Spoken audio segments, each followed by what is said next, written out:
اعوذ باللہ من الشیطان الرجیم بسم اللہ الرحمن الرحیم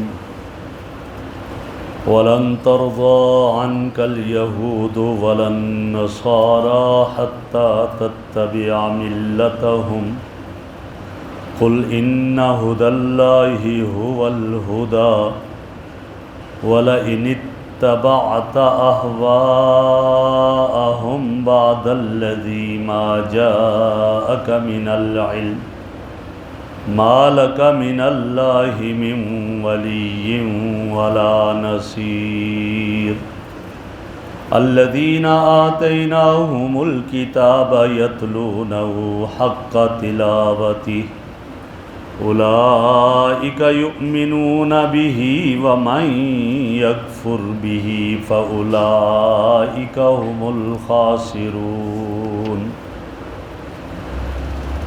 وَلَن تَرْضَىٰ عَنْكَ الْيَهُودُ وَلَا النَّصَارَىٰ اے محمد صلی اللہ علیہ وسلم ہرگز آپ سے راضی نہیں ہوں گے یہ یہودی اور نہ نصرانی، یہ آپ سے کبھی خوش نہیں ہوں گے حتیٰ تتبع ملتہم، یہاں تک کہ آپ ان کی دین اور ان کی ملت اور ان کے مذہب کی اتباع کر لیں۔ قل فرما دیجئے ان ھدی اللہ، بے شک اللہ کی ہدایت، ھو الھدیٰ، ہی اصل ہدایت ہے۔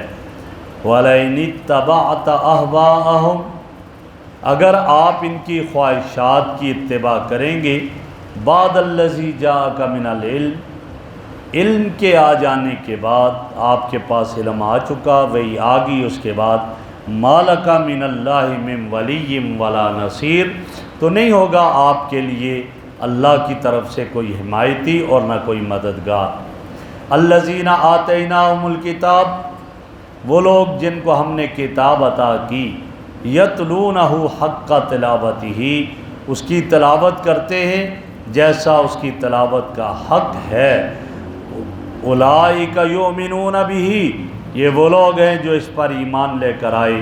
وَمَن یکفر بہ، اور جو اس کا انکار کرے گا، فَأُولَئِکَ هُمُ الْخَاسِرُونَ، پس وہ لوگ خسارے والے ہوں گے۔ میرے محترم بزرگوں اور دوستوں، پہلے درس میں یہ گزر چکا ہے کہ آپ صلی اللہ علیہ وسلم کی مخالفت کرنے والے مشرکین بھی تھے، آپ کی مخالفت کرنے والے یہودی بھی تھے اور نصارہ بھی۔ یہود اور نصارہ جو آپ کی مخالفت کرتے تھے ضد، عناد اور اڈرمی کی وجہ سے، اور مشرکین بھی بعض تو ضد کی وجہ سے کرتے تھے لیکن زیادہ لا علمی کی وجہ سے کرتے تھے۔ لیکن نتیجہ یہ نکلا کہ وہ مشرکین جو آپ کی مخالفت کرتے تھے بعض تو مر گئے اور باقی آپ پر ایمان لے آئے، ایمان بھی آپ پر لے آئے، کچھ مر گئے، وہ سلسلہ ختم۔ لیکن یہود اور نصارہ جو ضد اور عناد کی وجہ سے آپ صلی اللہ علیہ وسلم کی مخالفت کرتے تھے، تو اللہ نے اپنے محبوب کو اور ایمان والوں کو باخبر کیا اور خبردار کیا کہ ان اہل کتاب سے آپ کو کوئی امید نہیں ہونی چاہیے، ان یہودیوں سے آپ کو امید نہیں ہونی چاہیے، ان نصارہ سے آپ کو بالکل امید نہیں ہونی چاہیے، کچھ بھی امید نہیں ہونی چاہیے۔ کیوں؟ اس لیے کہ یہ دیدہ دانستہ حق بات کی مخالفت کرتے ہیں، ضد اور عناد کی وجہ سے کرتے ہیں، اور یہ جان بوجھ کر کر رہے ہیں، صرف مخالفت ہی نہیں کر رہے بلکہ یہ تو آگے ارشاد فرمائے لن ترضی عنک الیہود ولا النصارى، یہ آپ سے راضی نہیں ہیں یہودی اور نصارہ، بالکل یہ آپ کے سے راضی نہیں ہوں گے، یہ تو جان بوجھ کر ضد عناد کی وجہ سے مخالفت کر رہے ہیں، حق بات کی مخالفت کر رہے ہیں۔ اور کیسے؟ فرمایا آگے کہ حتیٰ تتبع ملتہم، اس وقت تک یہ مخالفت کرتے رہیں گے اور راضی نہیں ہوں گے جب تک آپ ان کی مذہب کی اتباع نہ کریں، ان کی ملت کی اتباع نہ کریں، ان کی خواہشات کی اتباع نہ کریں، ان کی باتوں کو نہ مانیں، اس وقت تک یہ آپ سے مخالف رہیں گے اور آپ کی دشمنی ہی کرتے رہیں گے۔ ان کا یہ حال ہے۔ فرمایا قل ان ھدی اللہ ھو الھدیٰ، فرمایا یہ تو مسلمانوں کو صرف نہیں، مسلمانوں کو تو یہ اپنے دین سے ہٹانا چاہتے ہیں، خود ہدایت کا قبول کرنا یہ تو بڑی بات ہے، ایسا نہیں ہے بلکہ یہ الٹا مسلمانوں کو اپنے دین پر لانا چاہ رہے ہیں، اور یہ ناممکن ہے۔ کیوں ناممکن ہے؟ اس لیے کہ وہ ملت جس کی طرف یہ بلانا چاہ رہے ہیں یہ ان کا اپنا خود ساختہ دین ہے۔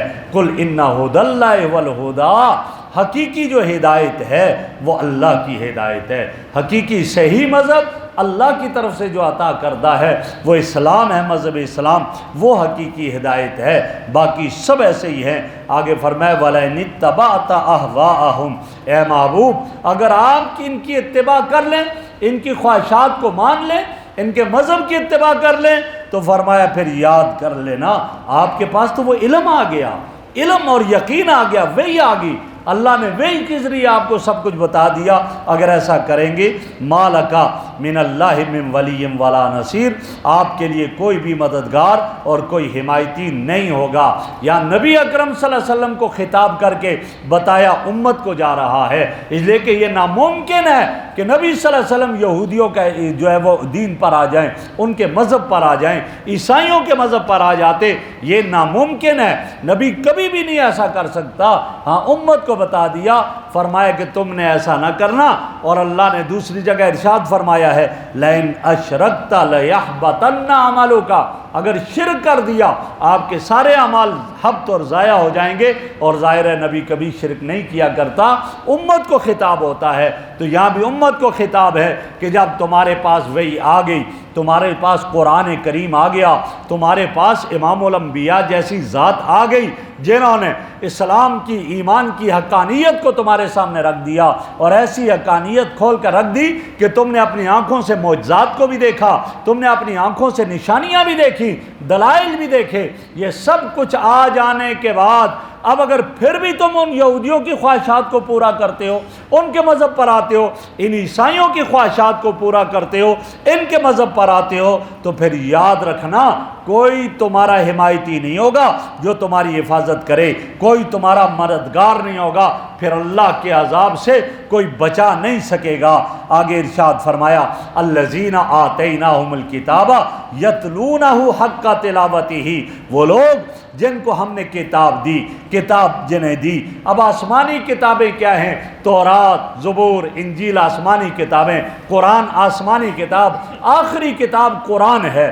قرآن مجید سے پہلے جتنی کتابیں تھیں برحق تھیں، لیکن انہیں کیا کر دیا؟ منسوخ کر دیا گیا۔ جب قرآن آیا تورات، زبور، انجیل منسوخ ہو گئے۔ اب فرمایا اگر ان کی وہ تلاوت کرتے ہیں اور تلاوت کا حق ادا کرتے ہیں، یا ایمان والوں کو کہہ دیا کہ قرآن پڑھتے اور تلاوت کا حق ادا کرتے ہو، تو فرمایا اولئک یؤمنون بہ، یہ وہ لوگ ہیں جو اس پر ایمان لے کر آئے، جو ایمان لے آئے اس پر۔ کیا معنی؟ حق کیا ہے تلاوت کا؟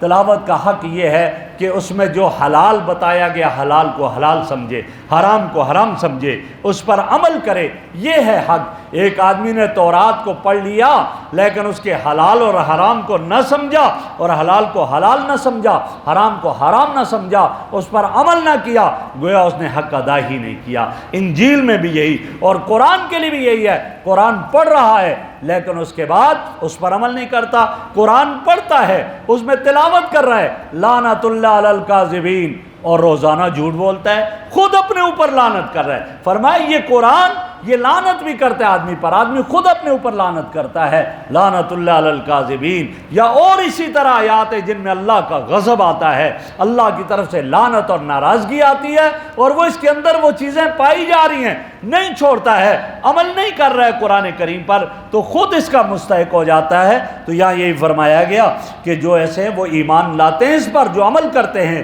وَمَن يَكْفُرْ بِهِ، اور فرمایا کہ ان کا جو ہے وَمَن يَكْفُرْ بِهِ، اور جو اس کا انکار کرتے ہیں، وہ کون ہے انکار کرنے والے؟ تورات، زبور، انجیل کا حق ادا نہ کرنا، ان کا انکار کرنا ہوا، ان میں تعریف کرنا، ان کا انکار کرنا ہوا۔ جب انکار کرتے ہیں تو فرمایا فَأُولَئِكَ هُمُ الْخَاسِرُونَ، یہ لوگ ہمیشہ ہمیشہ خسارے والے ہیں، ہمیشہ کے نقصان والے ہیں، اور نتیجہ کیا نکلے گا؟ ان کا خسارہ اور ان کا نقصان اس کو جہنم کی طرف لے جائے گا۔ تو میرے محترم بزرگوں، دوستو، پتہ چلا کتاب کی تلاوت کا حق یہ ہے کہ میں اور آپ جب قرآن مجید ہمیں ملے ہم اسے پڑھیں اور پڑھ کر اس پر عمل بھی کریں۔ اور ایک میری گزارش یہ ہے کہ ہمیں اس پر سوچنا چاہیے۔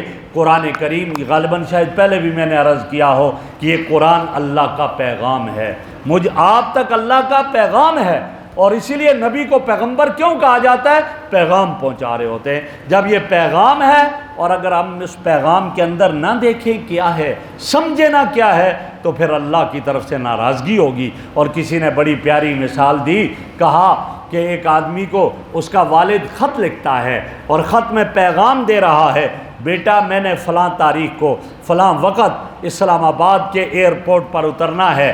اب اس نے وہ خط باپ کا ملا، اس کو پڑھا نہیں، اس کو چوما، بوسہ دیا، آنکھوں پر لگایا اور الماری میں بند کر دیا۔ اب اس تاریخ کو والد صاحب آئے، ایئرپورٹ پر اترے، دیکھتے ہیں بیٹا کہاں گیا، کہیں بھی نظر نہیں آ رہا اس کا بیٹا، تو کتنا اس کو غصہ آئے گا۔ اب گھر آیا، بیٹے کو دیکھا، آپ نہیں آئے ایئرپورٹ مجھے لینے، میں انتظار کرتا رہا، ابا جان میں نے تو آپ کے پیغام کو بوسہ دیا، چوما، اور میں نے اونچی جگہ رکھا ہے، لیکن اس میں پڑھا نہیں تھا کیا؟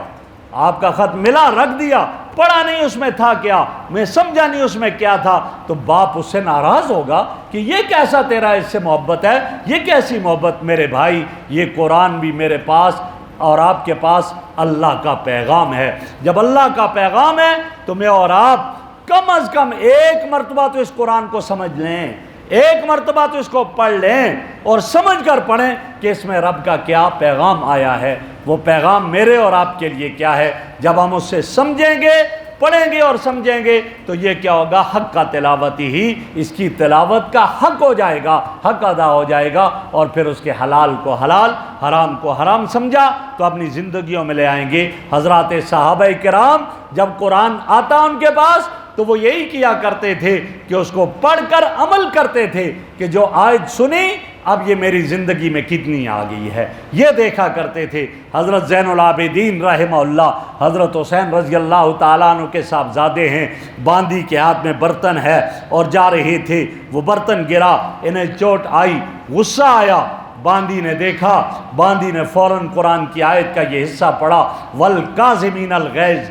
اللہ ان لوگوں کو پسند کرتے ہیں جو غصے کو پی لیتے ہیں۔ فوراً حضرت زین العابدین نے اپنی باڈی میں دیکھا کہ آیا میری زندگی میں یہ حصہ امپلیمنٹ ہے یا نہیں ہے، اس پر عمل ہے یا نہیں ہے۔ کہا اگر نہیں تو ابھی عمل کر لیتا ہوں۔ فوراً عمل کر لیا، اور عمل کر کے کیا فرمایا؟ قَظَمْتُ غَيْظِي، میں نے غصہ پی لیا غصہ۔ فوراً اس نے دوسرا حصہ پڑھ لیا، چونکہ لوہا گرم تھا تو دوسرا حصہ پڑھ لیا، وَالْكَاظِمِينَ الْغَيْظَ وَالْعَافِينَ عَنِ النَّاسِ، اللہ ایسے لوگوں کو معاف کرتے ہیں، پسند کرتے ہیں جو دوسروں کو معاف کر دینے والے ہیں۔ فوراً اس حصے کو اپنی زندگی پہ جو ہے وہ لے آئے اور عمل میں لے آئے اور فرما دیا عفوت عنک، جا میں نے تجھے معاف کر دیا۔ اور جب اگلا اس نے حصہ پڑھا اس کا، واللہ یحب المحسنین، اللہ تو دوسروں کے ساتھ احسان کرنے والوں کو پسند کرتے ہیں، فوراً زندگی میں لے آئے اور فرمایا آتق تو کہ جا میں نے تجھے آزاد کر دیا۔ تو یہ وہ لوگ تھے جو قرآن سنتے تھے اور سمجھتے تھے کہ ہمارے لیے اترا ہے۔ ناراض نہ ہونا، آج ہمارا ماحول یہ بن گیا، میں قرآن سنتا ہوں، میرا بھائی قرآن سنتا ہے، میرا نمازی قرآن سنتا ہے، آیات سنتے ہیں، ترجمہ بھی سمجھ آتا ہے، لیکن یہ سمجھتا ہے یہ ان لوگوں کے لیے تھا جو چلے گئے، ہمارے لیے نہیں۔ نہ میرے بھائی، یہ پیغام میرے رب کا قیامت تک کے مسلمان کے لیے ہے۔ جب قیامت تک کے مسلمان کے لیے ہے تو پھر تقاضا یہی ہے، کامیابی اسی میں ہے اور اسی میں نجات ہے کہ اس پیغام کو ہم سمجھیں، ہم سنیں اور سمجھیں اور اپنی زندگی میں لے آئیں۔ اللہ رب العزت مجھے اور آپ کو عمل کی توفیق عطا فرمائے۔ الحمدللہ رب العالمین والعاقبۃ للمتقین، والصلاۃ والسلام علی رسول محمد وآلہ وصحبہ اجمعین۔ سبحانک اللہم وبحمدک، نشہد ان لا الہ الا انت، نستغفرک ونتوب الیک، نستغفرک ونتوب الیک۔ صلی اللہ تعالی علی خیر خلقہ سیدنا و مولانا محمد وعلی آلہ واصحابہ وآل بیتہ اجمعین برحمتہ۔